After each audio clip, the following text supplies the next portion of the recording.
there's lots of roads, you can pack the carts, bring things like tents. When they got here in America, they're marching into literal wildernesses. They just could not do that.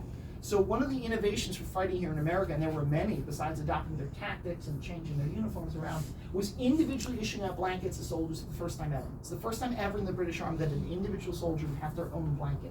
And that's because that was the only shelter the Army was giving them. Most of the time, they're going to be making whatever they can make out of brush and the like, or just sleeping out in the dirt. So you can imagine the comfort of campaigning here in America, only to come here to a barracks. You have a real floor, you got a real roof, and you got big stone walls to keep the heat in. You got a heating fireplace there. You've got an elevated bed to sleep on. Now the straw is packed inside of a ticking mattress. That'll take the wear from the straw, so you can get to sleep with a shirt on. You got a bit more room to sleep in. Every one of these beds is also fitted out with a bolster, which is a great big pillow at the end. Imagine the luxury of being able to put your head down on a pillow. Like, this is high stuff for a soldier in the 18th century.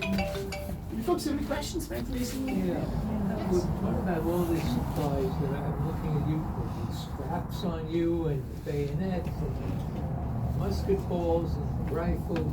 Did all of them have that, or were they supplied with that stuff? And also in this room, you have that bucket there and cups. I mean, I understand they were all poor. They came from all different sections. So did everybody have everything? Everybody was issued what they needed.